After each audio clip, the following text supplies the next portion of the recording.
Assalamualaikum warahmatullahi wabarakatuh.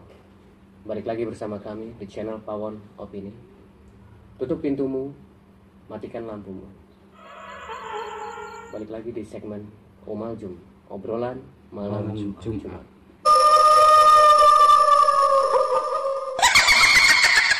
Pada malam hari ini, malam Jumat, seperti biasa kita bawain cerita mistis. Nah, kita lagi bawa apa ya? Kemarin kita nyari-nyari, terus kita lihat-lihat komen para sahabat Pawon Opini minta dibawain cerita lampor. Nah, kebetulan kita beberapa hari ini nyari-nyari narasumber dan alhamdulillah ketemu, dapat.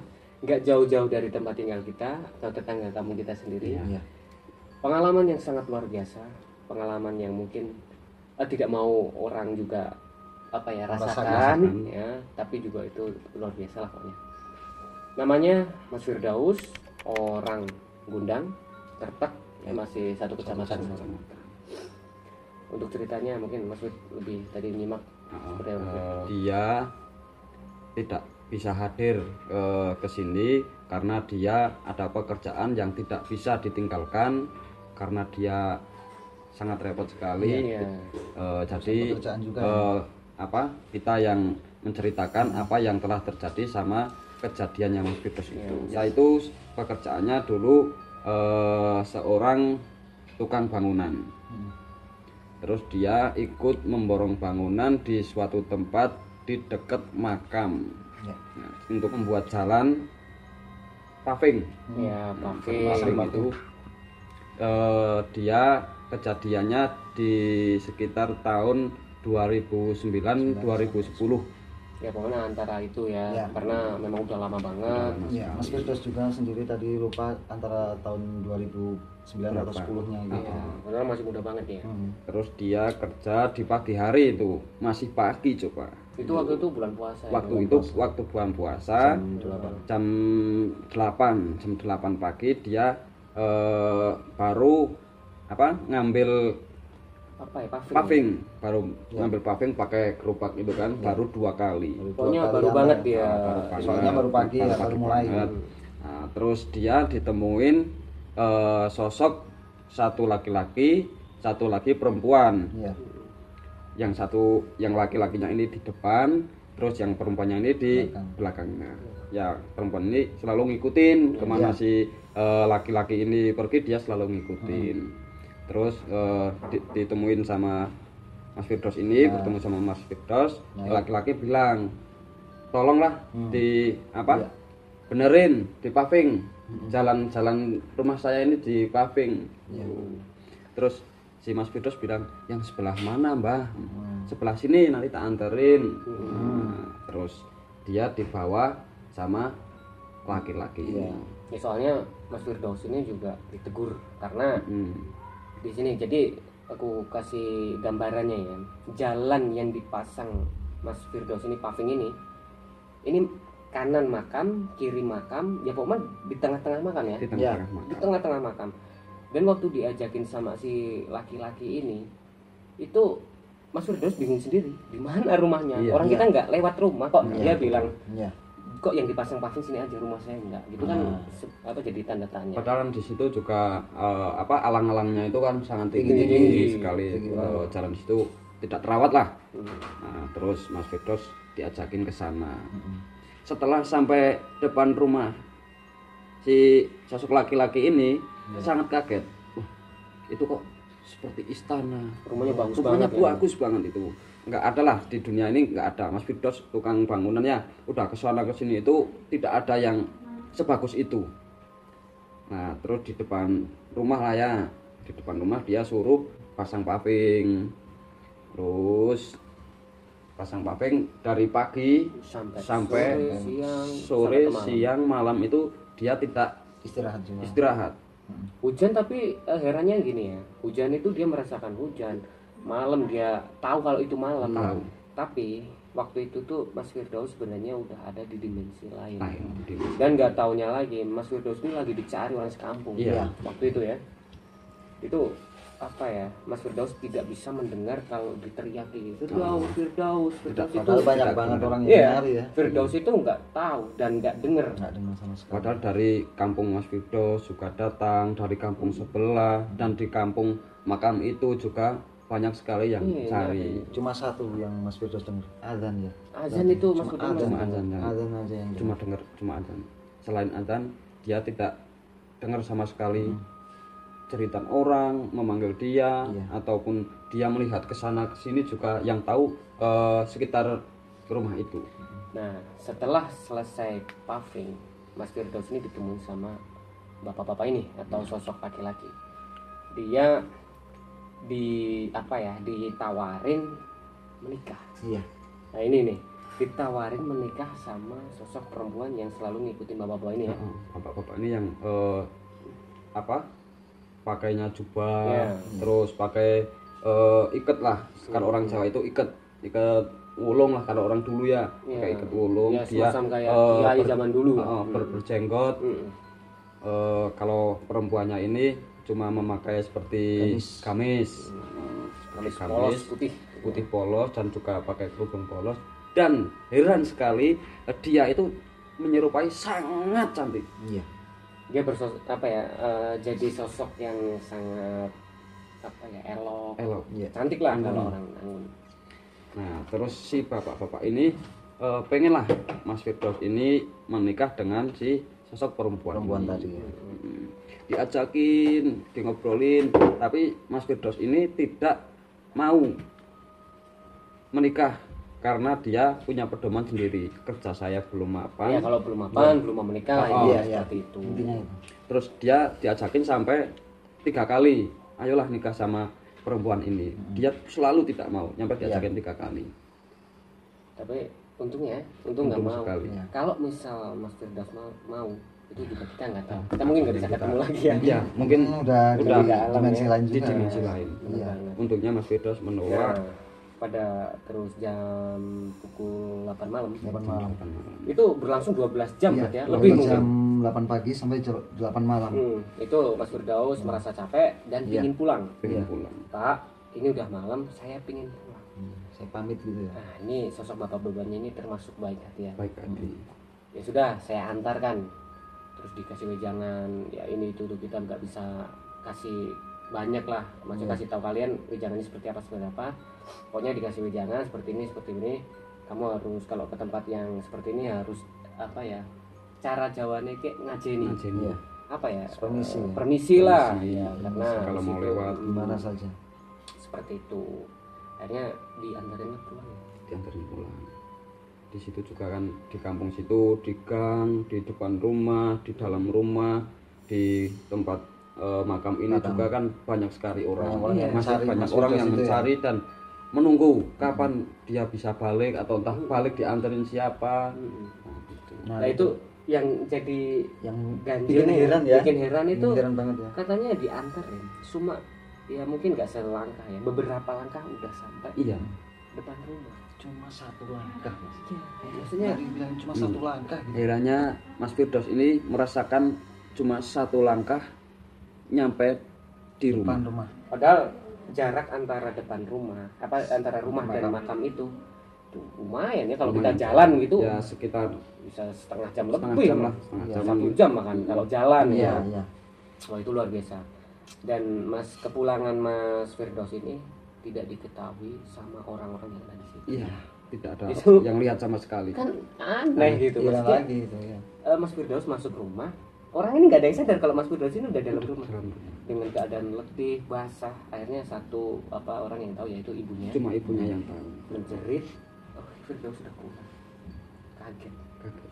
Wah, ini setelah kejadian itu Mas Firdaus mungkin ada perubahan yang Di- dulunya nggak tahu. bisa peka ya. Nggak bisa melihat sosok-sosok seperti Sekarang- jin setan gitu, tidak bisa. Mata batinnya Eh, ya. mata batinnya sekarang bisa melihat sok apa itu, dia Lebih bisa peka. melihat dan peka sekali. Ya, mungkin ceritanya sih dikit banget, cuman itu Sangat bermakna. sangat bermakna dan Ganjil juga. ganjil. Iya.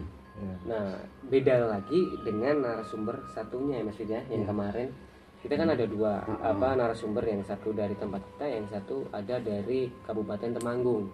Kalau kampungnya sendiri, aku nggak boleh ngasih tahu dan namanya juga disuruh samarin. Kalau Ini saya belum pernah denger nih. kemarin kamu nggak ikut ke sana soalnya. Lah, yang nyeritain ini kakaknya. Kakak. Yang terjadi ini adiknya, yang sebagai yang diculik.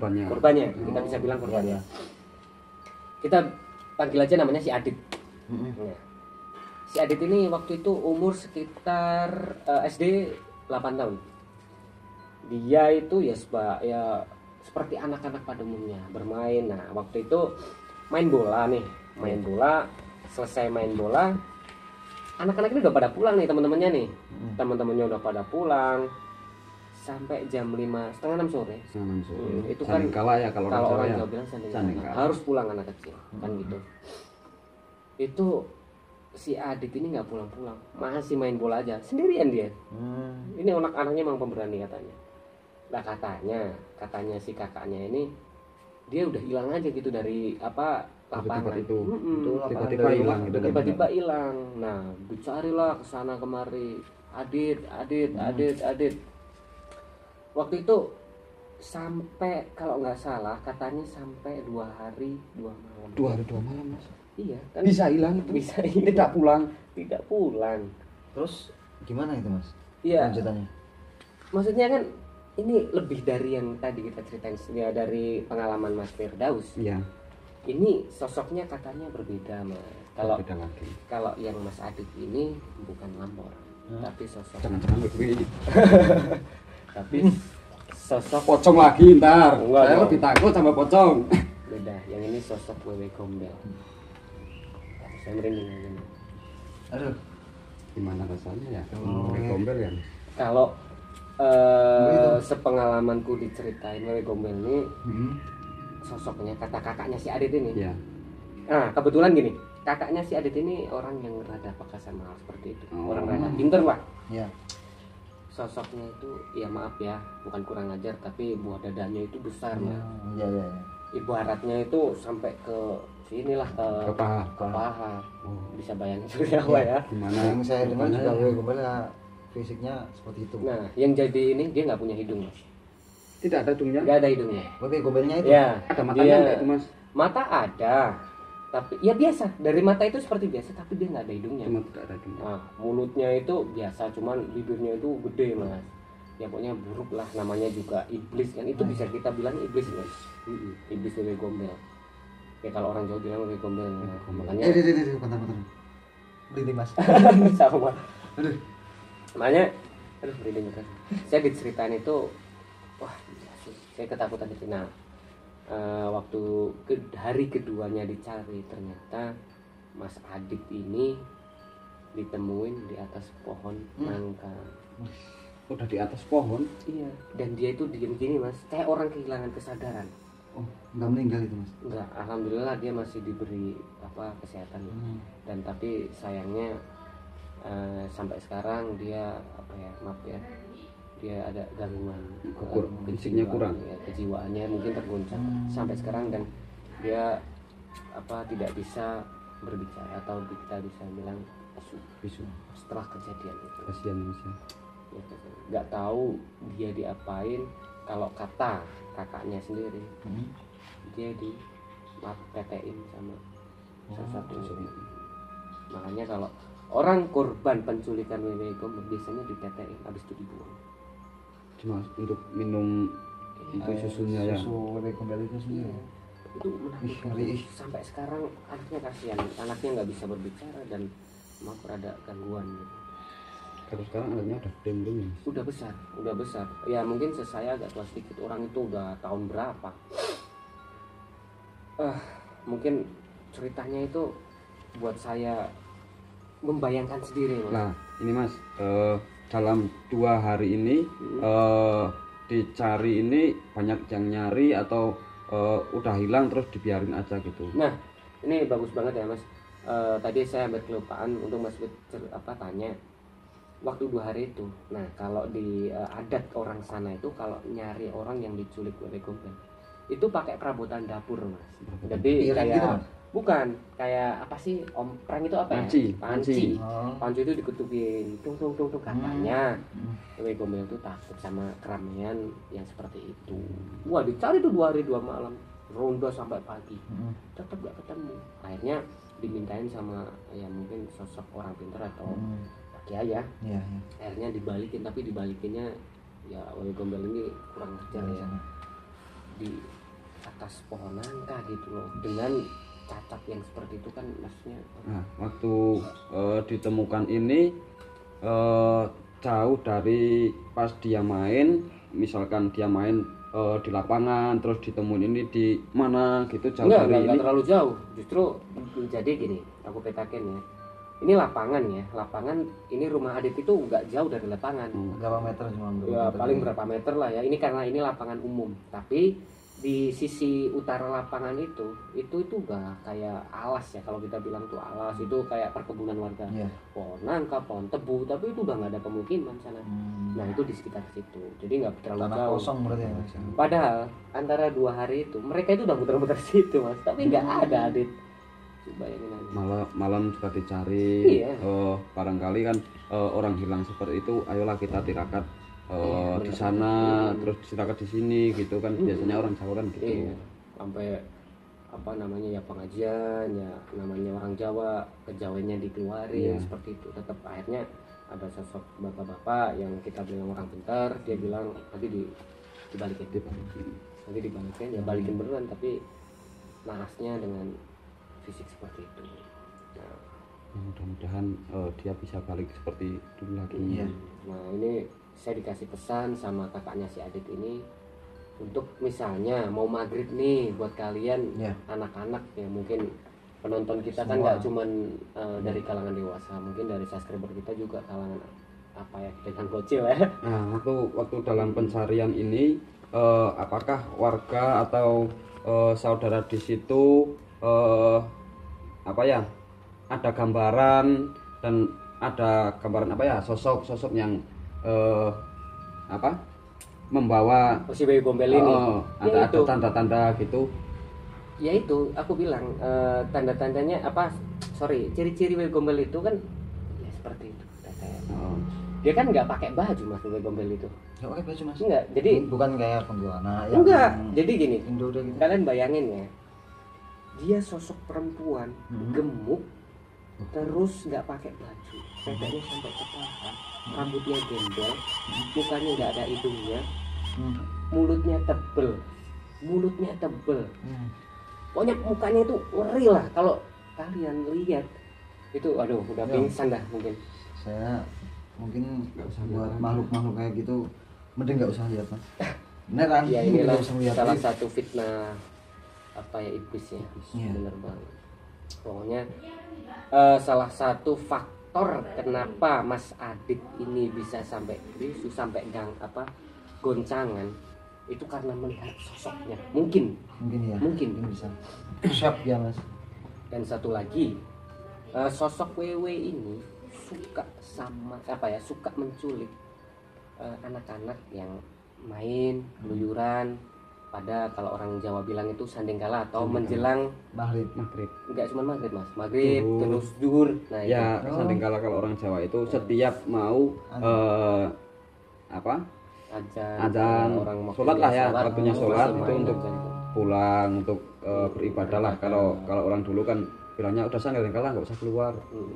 Kita suruh beribadah malah masih keluyuran, apalagi di tempat yang seperti itu. Gitulah, ngeri banget ya. Sangat ngeri sekali. Amit-amit lah. Ya, amit-amit, moga-moga nggak terjadi sama orang di Keluarga sekitar kita. Selamat Mungkin keluarga. kalau sama kamu sih Wewe Gombel juga nggak bakalan mau. Saya juga nggak mau Mas. Iya. Ya mungkin ya tadi aku belum selesai menceritai pesan-pesan kakaknya. Jadi buat Gimana anak-anak pesan-pesan? kalau udah mau maghrib atau zuhur itu pulang. Iya. Kalau kalian berhenti dulu lah main, pulang dulu lah. Aktivitas apapun ya. Aktivitas apapun selesaikan, langsung pulang sholat apa gimana, Iya. beribadah sesuai macam. Agama masing-masing. Mungkin Nah, itu untuk aja para sih. penonton, barangkali masih punya anak kecil yang lagi nakal-nakalnya ya, kalau zaman sekarang ya Mas, Iya. tidak tahu seperti ibunya dulu. Kalau ibunya mungkin dididik sama orang tuanya itu kan selalu ngingetin orang tua dulu. Nah, barangkali di sini penonton juga harus ingetin anaknya waktunya sholat diajakin sholat, waktunya ngaji diajakin ngaji. Iya, karena itu buat benteng juga ya. Buat Anak-anak- benteng biar tidak Iya, terkena barang Iya. halus Pedoman seperti itu juga lah. ya. Orang anak-anak yang suka ngaji itu bakal dijauhin sama malapetaka ya. Malapetaka, insyaallah. Oke, mungkin cerita mistis kita kali ini cukup sampai di sini karena ya memang singkat, cuman ini kisah nyata dan Iya. anaknya juga ada. Kalau kalian pengen ketemu sama Mas Firdaus juga bisa. Itu dusunnya ada di Gondang. Ya, namanya Mas Firdaus. Buat anak orang-orang Kertek pasti tahu lah ya Iya. cerita ini Iya. karena udah Nanti kalau belum tahu pengen ketemu ya boleh di situ juga komen, like, jangan lupa subscribe. Nah, jangan lupa subscribe dulu. Iya. Nanti komen pengen ketemu Mas Firdaus. Nanti lah kapan-kapan kita ziarah bareng sama Mas Firdaus. Emang kita ada janjian ya? Ya, Iya. Ziarah bareng. Ada janjian juga. Ada ziarah ke makam kita bilang kepunden atau kiai zaman dulu lah. Nah, Emang ini untuk suka kayak gitu. nah, para penonton juga barangkali ada yang pernah mengalami seperti kejadian-kejadian mistis, mari kita boleh Datang datang boleh boleh ke cerita sini. sama kita juga boleh nanti. Misalkan nanti Iya. jauh kita bisa Datang. datang ke sana. Ajang sana ya. Iya dong. Oke, mungkin untuk malam ini cukup sekian ya. Oke. Jangan lupa subscribe, like, komen, dan bunyikan lonceng notifikasinya. Oke, sekian dari kita. Wassalamualaikum warahmatullahi wabarakatuh. Wabarakatuh.